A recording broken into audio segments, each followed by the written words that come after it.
In unit solution, we saw that on adding a non-volatile solute in the volatile solvent, the vapor pressure of the pure solvent get decreased because now it is a solution. जो particles हैं solvent के, they are not only at the surface, जो solute is also available, which hinder its evaporation. So there is a lowering in vapor pressure. Now a question from the NEET 2020, that is, if 8 gram of a known electrolyte solute, which is non-volatile, which is not getting dissociated, in 114 gram of an octane, means though जो given information we can write side by side. Information जो given है, that is given क्या क्या है, that is mass of solute.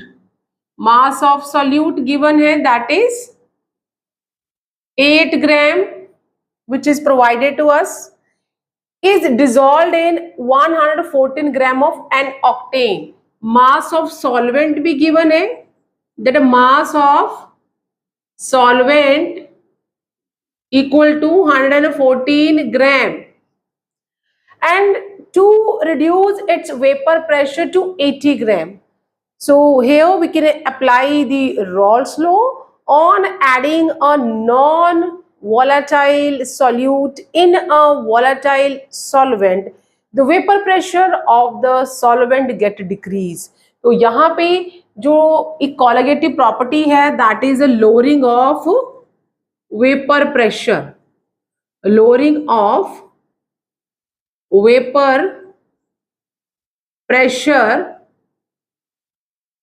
by adding a non-volatile. Here the volatile means which cannot evaporate. A non-volatile solute which is present in a small extent or a smaller amount. Mention है 18 ग्राम है, तो बहुत कम है. Solute in volatile solvent means which can evaporate, और उसकी जो मास है वो हमें प्रोवाइडेड है 114 ग्राम. सो इसे हम किस तरह से लिखते हैं, that is a pressure, pure pressure of the solvent minus pressure of अभी जो सोल्यूशन में बन गया है divided by the pure pressure of the solvent. This is the pressure of solution. This is the pure pressure of a solvent, which is equal to किसके बराबर होता है, that is the, it depend upon the mole fraction of solute. ये Rawl law statement है. Rawl law is saying on adding a non-volatile solute in a volatile solvent, the vapor pressure of the solution or a pure solvent get decreased, and this relation, mathematical expression is there, and mole fraction which is represented like this, and because it is only of solute we can write here solute, right? So यहाँ पे ये mole fraction है, इसे मैंने इस तरह से represent कर दिया है. नाउ कुछ और भी इंफॉर्मेशन दी है, that is the reduce its vapour pressure to 80%. 80% vapour pressure reduce हो गया है. Molar mass in gram per mole of the solute हमें फाइंड आउट करना है. Out of the 4 options we have just mark it which is the correct. And molar mass of n octane which is a volatile solvent here, that is provided, that is 114 gram per mole, वो हमें provided. तो यहाँ में वो भी हम लिख लेते हैं, that is a molar mass of solvent is also given 114 gram per mole, ये हमें provided है. Now we can see that जो mole lowering of pressure है, that is 80%. So that is P जो हमारा पी नॉट सॉरी लोअरिंग है that is equal to 80%। 80% हो जाएगा which is equal to that is a 0.8 two of P A. इतना P ए की बजाय हम यहाँ पे सॉल्वेंट ही लिख लेते हैं। अब जो सॉल्यूशन का वेपर प्रेशर है उसकी वैल्यू ये है that is a 0.8 of pure solvent. जो सॉल्यूशन का है स्लेट की वो इतना रिड्यूस हो चुका है, तो अब फिर हमारा जो लोअरिंग ऑफ वेपर प्रेशर है, प्रेशर इतना रिड्यूस हुआ है, तो लोअरिंग ऑफ वेपर प्रेशर कितना हुआ दैट इज पी, यहाँ पे pure pressure minus P S that is जो सॉल्यूशन का है by P naught pure pressure of the solvent which is equal to, यहाँ पे हम इसको P naught pure pressure minus 0.8 P naught A आ गया।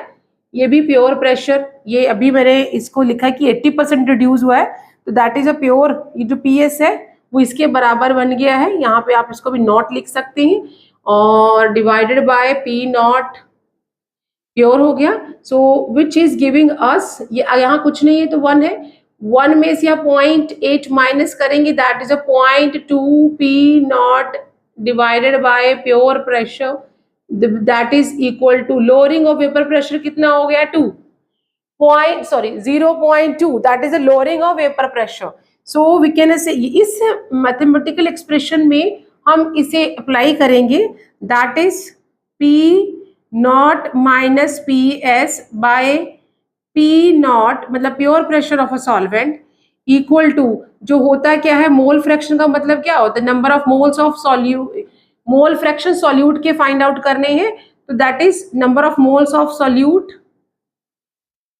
divided by number of moles of solute plus number of moles of solvent. For dilute solution जो number of moles of solute है वो बहुत बहुत कम होता है।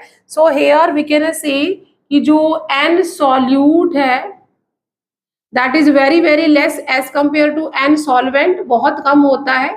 तो जो डिनोमिनेटर साइड है उसमें हम इस चीज को निग्लेक्ट कर देते हैं। So then what we are getting here that is P naught which further gives us P naught minus P S by P naught मतलब प्योर प्रेशर इक्वल टू, यहाँ पे क्या हो जाएगा number of moles of solute by number of moles of solvent which is equal to number of moles का मतलब क्या होता है given mass, which is given mass को हम m2 लिख लेंगे।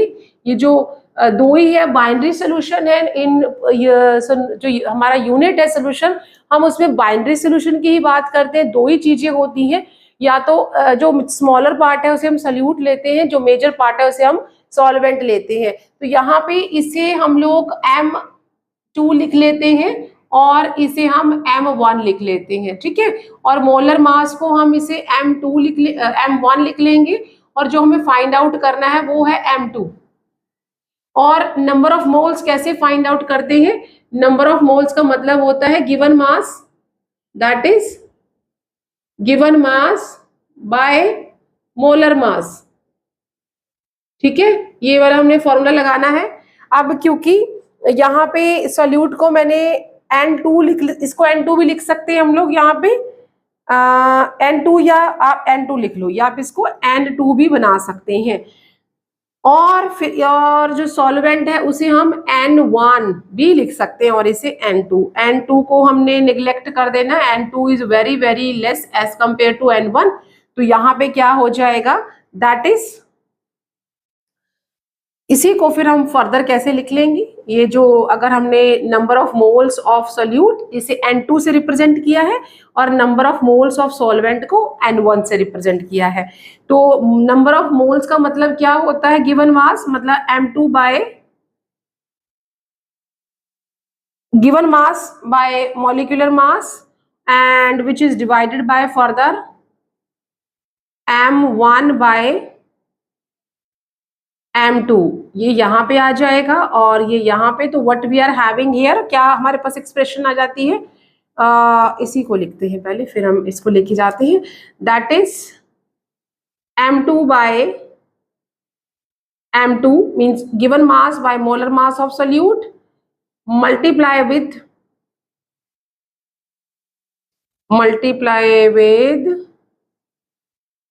molar mass of solvent divided by given mass of solvent. तो यहाँ पे फर्दर विच फर्दर इम्प्लाइज, अब यहाँ से हम ले लेंगे इसका जो मीनिंग, इसका जो वैल्यू थी वो 0.2 आई है.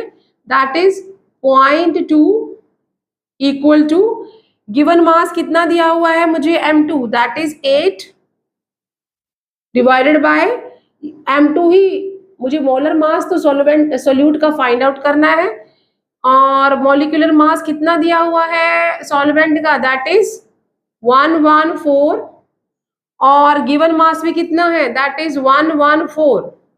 तो ये तो आपस में ही इस तरह से कट जाएंगे. नाउ इसके नीचे कुछ भी नहीं है, तो we can make it 1 and do the cross multiplication here.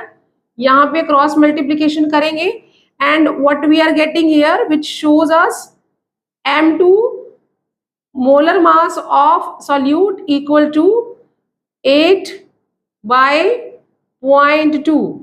अब हम यहाँ से 2 पॉइंट को यहाँ ऊपर 10 ले लेंगे, ठीक है, और 2 के टेबल में 8 जो है वो 4 पे आता है, तो दैट इज 40 ग्राम पर मोल. तो जो हमारा सॉल्यूट है उसका जो मोलर मास आया है that is 40 gram per mole. Let's see कि which option is giving this answer. So option अगर हम डी की बात करें that is 80 gram per mole which is not the correct answer. तो ये आंसर नहीं है. सी की बात करें 60 gram per mole which is also not a answer which we found just right now. B option की बात करें तो 40 gram per mole which is the correct answer, and A is the 20 gram per mole, so A is also not a correct answer. So what we found here, that is a 40 gram per mole. So this is the way how we can find out the lowering of vapor pressure of the dilute solution can relate with the mole fraction of a solute, and by which we can find out the molar mass of the solute in a volatile solvent.